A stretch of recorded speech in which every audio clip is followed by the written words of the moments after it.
Yo, what up? Merry Christmas. Today is a special day. We are going to have a huge giveaway stream this evening. But as promised on the afternoon, we have a small study session and I'm going to show you what PLO Visions is, what it does, and what PokerJuice is, what it does, because you can win either one for free this evening. There's going to be 2 months of PokerJuice given away and 1 month of PLO Visions. So this is the introductory stream to those softwares and apps. Just a second.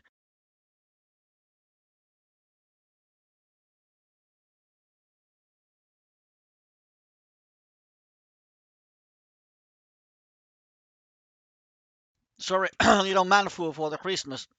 All right.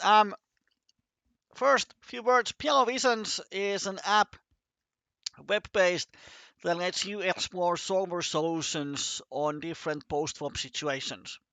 So it's a post-flop tool to solve a strategy, and you can practice either predefined spots or you can use the learning mode where it gives you a situation and you have to decide the action you wish to make. And PokerJuice, on the other hand, is more about to score numbers, probabilities. It uses Oracle as its engine, which is a equity calculator. And PokerJuice doesn't have anything to do with solver strategy. It doesn't have any predefined strategy. You can just make calculations. So I would say that the best way to describe is that Visions is for solver strategy and PokerJuice is to exploit opponents, because solver strategy doesn't exploit anyone. It just tries to create balance and best strategy versus itself. And PokerJuice you can use to exploit opponents. But let's use practice mode on PLO Visions, and let's say that we want to have 100 pp stack, not a 3-bet bot, such a single raised. We can be in position, out of position, doesn't care anything. So all the post-flop situations. And what's going on here is that we get a board, we get the hand, we are the guy with the red circle, and the king with the crown is pre-flop aggressor. And stacks are 100 pp deep. Now the number is 200, but solver uses half a blind as a metric, because then it's easier for him. It's easier for solver to understand small blinds. So this is 200 half blind stack, which is 100 pp. So all the numbers should be divided by 2 to get that bet sizing in BBs and so on. But we are on the big blind with queen jack then 6. UTG opens, we call from the big blind, and UTG bets half a pot. What do? Do we fold? Do we call? Do we raise?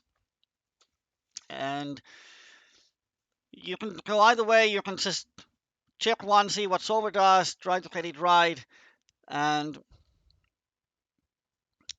let's say that we wish to fold, and fold is the correct answer. And here on the right, now you can see different frequencies. Like here is the overall frequency on this board out of position versus UTG bet. So we fold 47% of hands, we call with 43 and raise only 9%. This is with our whole range. And here on the right, we can see what the frequencies and actions are with exactly queen jack then 6. So we can see that if we had a flush draw, we would call most of the times, and 8% of times we would raise. We can take this one so we can see that what hands are we raising the most. Well, here is queen jack 10 6 with exactly queen and 6 of hearts. We raise 25% of times. If we had a 10 6 of hearts, we wouldn't raise. We actually fold half of the time. So that's how solver plays. And that's why solver strategy is so hard to implement. when you play. We are just trying to get as close as possible, but as humans, even if you remember that queen jack 10 6 with a flush draw is sometimes call, sometimes raise, sometimes fold. Well, if it's suited to jack and then jack high flush, but with the 10 high flush, it's fold 100% of times. If it's 10 6, so smaller flush draw, but not connecting flush cards, it becomes call 50% of times. And then suited to jack and 6, almost always call, and suited to queen, always call. So even if you remember queen jack 10 6 on exactly 4-3 deuce board with the flush draw, here you have 4 different kinds of flush draws that you should need to remember. And that's why it's so hard to play exactly solver strategy without any real-time assistance. All right, we can take a new spot. Well, I didn't get the, let's take the second hand. Let's open the same hand in PokerJuice, and I can show you what PokerJuice does. All right, here we are from the UTG, almost the same board, but now the big blind needs half a pot. Oh, this has to be fold. It is. We still call a lot, but let's try to get. Oh, I love this one. Why did we go straight to the? I can't go back, right? What? No. Hmm. All right. This is a nice spot. I can show you in PokerJuice. So we are on the flop. Finally, we open from cutoff. Button calls and board is 8-6 deuce monotone, and you can see the solver checks 75% of times. And with this hand, king king 10 9, it's 100% check without the spades. With one spade, it's still 100% of check. With the flush, it's 83% check. Let's not get into that. I will show you with PokerJuice the difference between having one spade and not, and how can we play this on small stakes. So king king 10 9 on 8-6 deuce. Where's our PokerJuice? There it is. So let's create a new game and let's make it 6 max. So you can see. Can you see this on the? Yeah, it works. Nice. So let's build up the game. Hero is from the cutoff, and button is the opponent, and there's a fold, fold, pot size raise, button calls, and blind fold. And then the board was 8-6 deuce. And what we have here is king, king, 10 9. So you even have a gotcha. Nice. All right. And now the question is, should we check or bet? Solver checks because it wants to be balanced. Because if we bet this hand, we are probably overbetting the flop, which means that our flop betting range is not balanced if opponent understands that he can start to float and raise us and we have to fold too much. And solver doesn't want to be exploited. But at small stakes, no one plays anywhere near anything that resembles balance. So it's all about exploitation. Either you exploit your opponents or they exploit you. And as they don't intentionally exploit you, the only way you can lose money is if you let them exploit you. But in PokerJuice, we have, you don't see, but here on the right, we have a panel of 5 different modules: shove module, range distribution, bluff catching, peel and stack off, and then the game builder, which we are using here to create the situation. I often use range distribution, which lets me explore opponent's range. And first button, let's define pre-flop range. Let's give him 50% calling range, and he would definitely 3-bet aces. Unknown, we don't know anything else, so we stick with that. And the question is, if we bet, let's say that we bet 4.25, half a pot. To make profit, opponent needs to fold at least 33% of times. If he folds more than 33%, we make profit with the bet. So we hold the range distribution, and all we have to do is now define what would be his calling range. Well, let's say that he's definitely calling with any set and any flush. And in PokerJuice, we have this intelligent syntax that you can type 2-2 plus, which means 2-2 or better on that hand category, which is made hands now. You have made hands, then you have straight draws, and you have flush draws. 3 different categories. So I can hover my mouse here, and it shows that 2-2 plus equals on this flop 2-2-6-6-8-8 and SS, which means spade spade for the flush. So with the sets and flushes, he's definitely calling or raising. Well, he has those 30% of times, which means that he doesn't have them 70% of times. So if he folds everything else, this half a pot bet is hugely profitable. Well, let's say that he's going to call us with any two pairs. He's a bit more calling station. So now, any two pair, you can see here that 6 deuce, 8 deuce, 8 6. Any two pair sets or flushes. So a bit wider. That's 38%. We still get fold over 60% of times. And remember, threshold we need is 33. So it looks like it's insanely profitable to just bet half a pot here with our hand. And in reality, it is. Well, let's give him some straight draws. He's going to call with 3, 4, 5, and then he's going to call with any open ender, 5, 7 plus, which is 5, 7, and 7, 9 on this board. So now he calls with any draw, 50%. So still profitable. And now our equity starts to close up versus his calling range. And we can see by exploring his range that if he never bluffs us on this board, it's impossible for him to stop us making money. And this is us exploiting his strategy where he never bluffs monotone boards.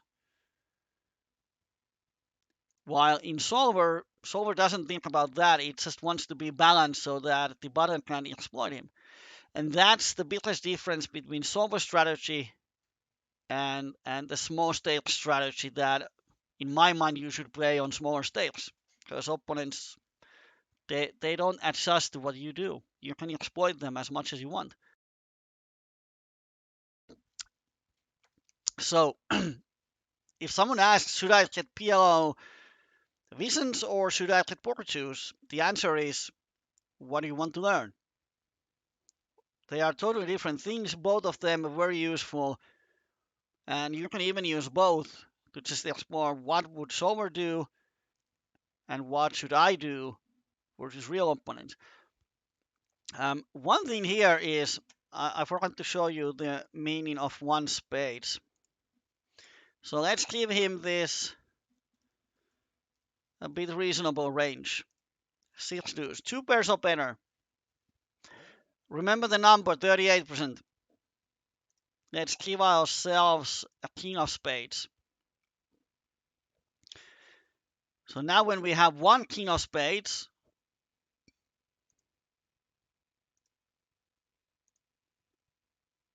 that 38 changes to 33.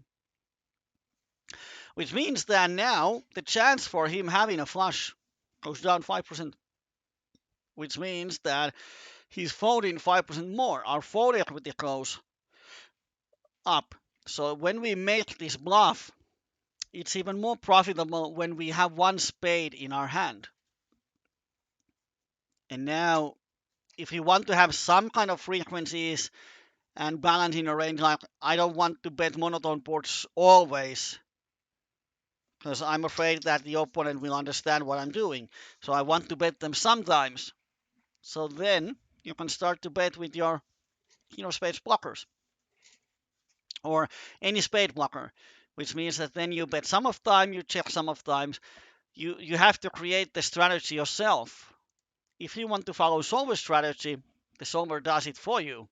There's a difference.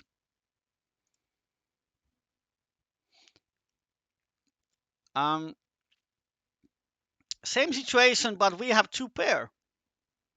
Should we bet? We have the ace of spades blocker, and I have a pretty good hunch what the solver is doing here.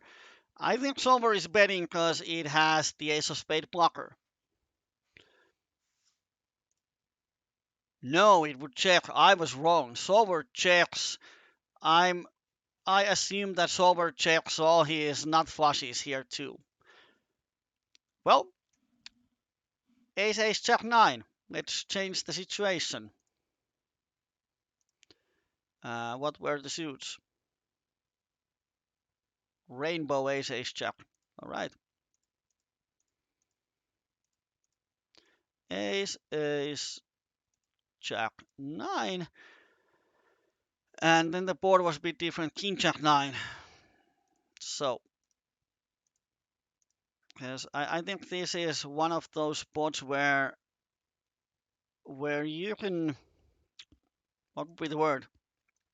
You don't get creative, but you can start to generate your own strategies, and this is what I like in poker. Oh, the man flew. No one can tell what's the absolute right strategy with ace ace jack 9 on king jack 9 board. Solver says check, because solver plays ace blocker like he would play nut flush draw. And with jack 9, it's blocking out of his two pair and set hands. But in small stakes, we have two options. We can check or we can bet. And I would say that on this situation, if you have doubts what to do, then definitely bet. I will show you why. Because if we check and we are not sure what to do if opponent bets, we might end up making bad decisions. We check opponent bets half a pot because he thinks us we are weak and we have bottom two pairs. This hand is really hard to play when we check call the flop. We can check raise, or we can actually, but not sure how profitable that is. Definitely an option to check raise. But if we check call, this hand is really hard to play on the turn. Because then we hope to get the showdown or the board pairs, but even then we are not happy to stack off. But if we bet, how often can opponent call us? Those who raise these flops, they would definitely raise if they have the ace of spades. But now we have it, so the chance of him raising us is a bit thin. What is his calling range? Well, let's say his calling range is jack 9 plus. Two pairs or better. Two pairs, straight, sets, flushes, that's his continuation range. Hello, Germany. This is like Eurovision Song Contest. Greetings from Germany. Our points are Finland, 0 points. 43, 44%. Let's reverse that. He's going to fold over 55% of times. And the threshold is 33. 55 is more than 33. This is profitable. I would say that betting half a pot here versus button calling range is guaranteed plus EV profitable bet. Because now we are blocking out of his hands that he's control. Let's change. Remember the number 33 or 34. Let's change so that we don't have jack or 9 or the ace of spades. We have tri aces. First, we have to calculate things on the left, then we can calculate things on the right. 43. Without any blockers, it's 56. It's still profitable, but it's 13% more. So when we have the ace of spades blocker and blockers to sets and two pairs, our phone equity is 13% more. And that's why your blockers actually matter. If we had that ace ace jack 9, I wouldn't bet the flop because I have two pairs. It's not value bet. I bet because I block his calling range, which increases the fold equity. And if opponent folds, I'm quite happy. Instead of checking and giving him chance to win the pot. If we check back, then it's really hard to represent anything on the turn and river. Or if we check and he bets, we call. Turn, we check, he bets, we have to fold. Or hand goes to showdown, he has the better hand, and so on. So this is what you can do with PokerJuice. Explore his range. What we can do here is that we can give him tighter preflop range. So now it's tighter. It was 34 before. Now it's 48. So when his range gets tighter, he has more of those sets to pair straights. It makes it really tight. 15% preflop range, super neat. Versus that on this board, even with the blockers, we have only 40% fold equity. So now it becomes very break-evenish. And this is the power of PokerJuice. You can explore. You can easily change anything. You can change your hand, you can change the board, you can change the range, whatever you want, and compare. Like on certain spots, you want to explore how wide my opponent needs to call that I can value bet. And then you just try to find where the thresholds are. And that's the power of PokerJuice. And remember, this evening you can win free month of PokerJuice. I know what Solver does here. It checks. No, now it bets. And now I'm trying to figure out why would Solver bluff this flop without any blockers. Well, it has a 5 blocker, but why does Solver bet here with this hand? Jack 10 7 5 double suited. Now I don't know. I haven't spent enough time with Solver strategy to understand why it bets this and not when it has a jack of spades blocker or so. So why does it bet complete air in my mind? But it bets only 23% of times, and this hand is in the betting when it doesn't have any spades. It's a bet. I have no idea. The thing is that reasons that doesn't tell you why. There isn't the software that would tell you why Solver decides to bet this hand. That's what you need to explore. And maybe if you have a macro solver where you can see all the actions, you can find some patterns and tendencies. It's the big thing in solver strategy that people try to understand why solver does it. Why, after those millions of calculations, solver came up with conclusion that versus itself, this hand is profitable to bet instead of all the other hands. I don't know, but that's interesting. Here, probably solver checks. No, now it bets. I was so sure that it would check the nut flush with the king of spade blocker. But yeah, it bets nut flushes too.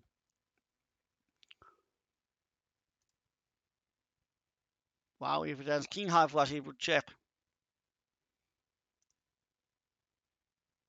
And if it had ace six of spades, it would check. With the ace king, it bets. Now we have only monotone. Oh, because something happened. Something happened with. I was wondering why everything is monotone. But yeah, I probably clicked something here. All right, small blind versus big blind. We open and the flop is 7-4-3 rainbow. We have a king then 7-6. Top pair. Only one backdoor flush draw, not more. Solver checks because it doesn't hit the range.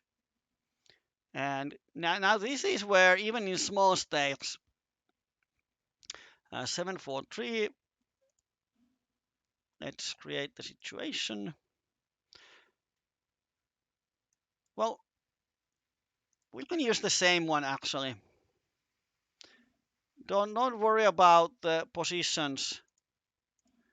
7-4-3.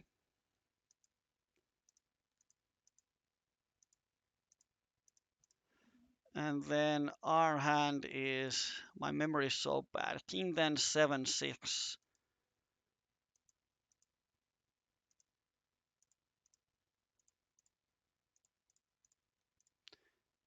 King then 7-6. Was it the clubs? Well, it doesn't matter.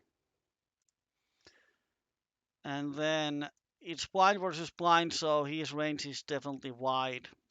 And we could give him a 3-bet range or just estimate that he would definitely 3-bet aces. We don't know anything else. So this is the fine and fun thing in poker. That now you can start to generate some kind of. We probably would want to bet a bit more. You can start to generate strategies. And now it was small blind versus big blind. Don't worry. Let's save time and not recreate everything. It would be awesome if you could just get the hand history here and then paste it. I haven't fun. If you can do it, someone please tell me. That would be so sick to get the hand history. So I could just paste it here because you can paste hand histories in the PokerJuice. So we have two ways to approach every situation in poker. If we talk about exploiting, we can approach by trying to make it hard for our opponent to exploit us, which means that we go for a more balanced approach. Like here, it would mean that as we are in the small blind, we can change the button to here. No. So when we open from the small blind, we should open around 30% on average. And our 30% range doesn't really have 5-6 that often. It doesn't have small pocket pairs that often either. So our preflop range doesn't connect with this board very often compared like if the board was King Jack 9, which means that most of our range hits it in some way. So this board doesn't hit our range. It doesn't mean it never hits, but on average, we don't have a strong hand here very often, which means that if we want to be balanced, we would like to check here very often, even with the strong hands. So then we just check raise or check call. But as a starter, we check, because if we bet here very often, and the opponent understands that, guy, you don't hit the flop very often with your range, and you bet always. I'm going to call and float you. I'm going to raise you, and we're just going to lose money if he's a good player. So if he's a good player, we need to be more balanced. We think about how not to be exploited. If the opponent is a bad player who doesn't understand that, we can start to exploit him. And once again, let's see how often he has a hand. Let's say that he would call with 2 pairs or better. Let's go for starters.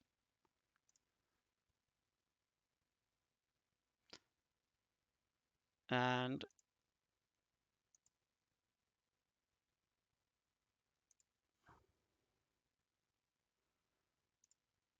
yep, here. Okay, now we are on the right spot. So we bet 6 to win 850. If we would bet pot, it would need to work half of the time. So as we bet slightly less than a pot, if he folds half of his hands, we start to make pretty nice profit. So let's make sure that we are with the calculations. And 4-3 plus, he has it only 14% of times. And it's hard to have a straight draw here because it's double cap on the top. So all the straight draws he could have would be deuce 5 plus. Let's see if it includes, well, ace deuce 5, yeah. So this is the only straight draws he could have. It's nowhere near. So then we have to start to give some, he's going to call with any 7, he's going to call with any 4, he's going to call with any 3. So any pair and trying to make 2 pairs. Well, now it becomes 52%. So if he goes with any pair on the board, he still folds 48% of times, which is enough. We need around 40% fold equity here. But our equity versus his range is now 50%. So it's not a problem. So the opponent doesn't have a strong hand either. And we have the 6 blocker, which helps us. We have the 7 blocker to block his 2 pairs. So we can bet this flop even as a bluff. The only way opponent can prevent us from making money is that he starts to raise with the bluffs or float us, or he makes a really loose call and we have a high equity. He's not preventing us from making money. He could have some overpairs, but we have high equity versus those two. So here we can bet to exploit the opponent, or we can check if we want to be more balanced. And neither one is correct. I hate when people come to tell you that you cannot bet this board because solver checks. It's like I'm saying that you can check this board because mathematics says you can bet. It's the same thing. Those are two different strategies, and it's up to you to decide which strategy you want to use. And if you want to be a good player, you should understand both strategies, be capable of doing them, and understand when to use. Don't say that I'm going to use solver on PLO 50 always. Like, even if it was PLO 500 and the opponent is super neat or recreational, just happens to be rich, but he plays on the same level as PLO 10 recreationals. Fuck solver strategy. You want to bet because that makes money. But if you can understand when to use those strategies, you can play versus different opponents.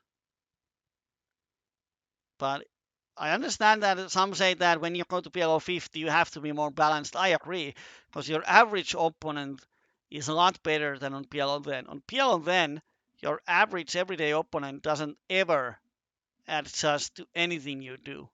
They just don't.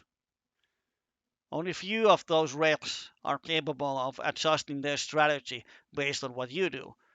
When you go to PLO 50, there's a lot of players who will adjust quite quickly on your strategy. So you have to be more balanced. Otherwise, they see what you do and they run you over. But that's a different thing. We could talk about hours about how to generate basic strategy in poker. But that's oh no more of these monotone boards. Paired boards, we haven't talked about these ones.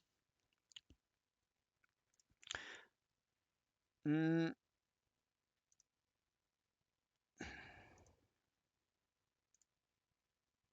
Huh. I want to have a hand. Okay, now we missed the flop. We open blind versus blind, 10-7 rainbow. We have ace high. Do we check or do we bet? Well, solver decides to check. This is one reason why actually on my store there's no advertisement on the chat yet, but you can find it on qbetty.com, or come this evening there's a merchandise store where you can buy t-shirts, or you can buy a teddy bear that has a shirt that says solver is a pussy. This is the reason why that's the funny slogan I said once in a stream, and it stuck with me since then. Solver is a pussy because he checks. I would bet ace king x5 on then 7. Where's our where did the PokerJuice go?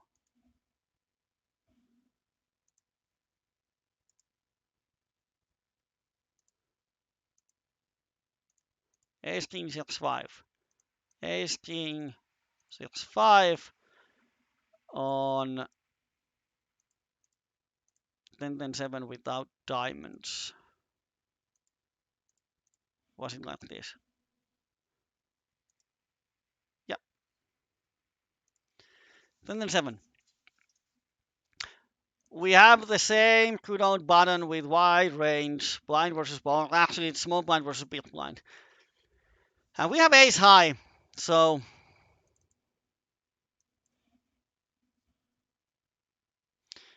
we can't really win the hand if we check and give up. We could check and then make a delayed C bet, but let's say that we had bet half a pot. Would it be profitable?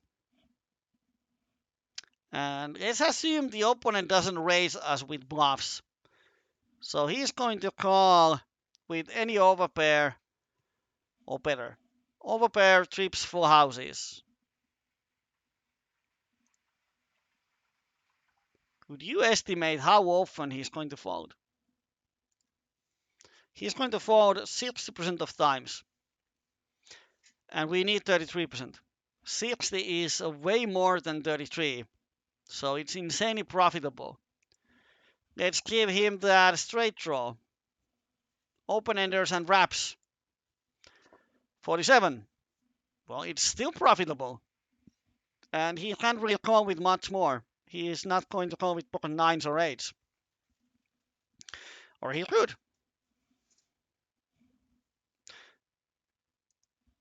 Let's give him pocket 8s or better.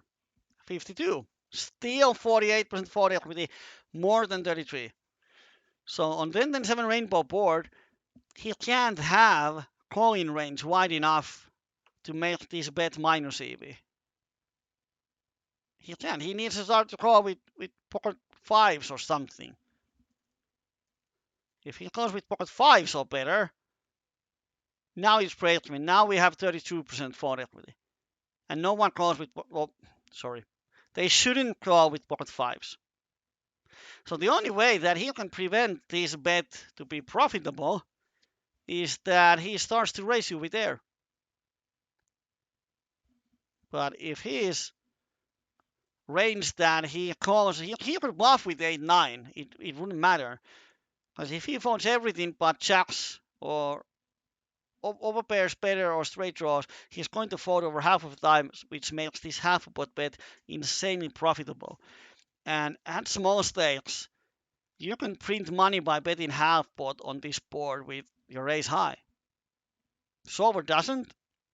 It wants to be balanced. But if you want to exploit your opponents on small stakes, you start to bet half a pot and you make a lot of money here. And very often players who are struggling to make money on micros and small stakes, they don't do this. They check fold this flop. And what PokerJuice does, especially for small stakes players, is that you can explore where can we exploit opponents. Like if we put here that it's a flush draw board, we don't have any spades, and now he would call with any flush draw too. Now we can see that now it goes to 65. So it's still, well, with the rate, it's break even. So now it's not that profitable to make the bet.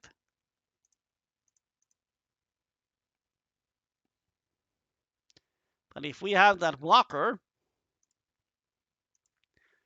then it takes away a few percent. Now we have 40% for it. Now we can bluff the flop. It's not super profitable, but it's marginally profitable. It's better than to keep up. And if he calls, we still have 90% equity versus his calling range. So sometimes in the showdown, we actually win. So it wouldn't be that hard of a problem. So with PokerJuice, you can find ways to exploit your opponents, explore ranges, how they're distributed. With Visions, you can explore solver strategy. See what solver does. Paired board with top pair, top kicker. Solver would check. It checks like on king, queen, queen, out of position, solver checks 98% of hands. So it checks everything. If I play on small stakes, it's pretty much the opposite. I bet a lot because opponents can't have a hand that hits the board often enough. So two very different strategies. Neither one is absolutely right. They are for different purposes. All right, there's a short introduction on PLO Visions and on the PokerJuice. Remember tonight or this evening at 9 p.m. CET, we will have a pretty good Christmas special stream. And here's small peek on what you can win this evening.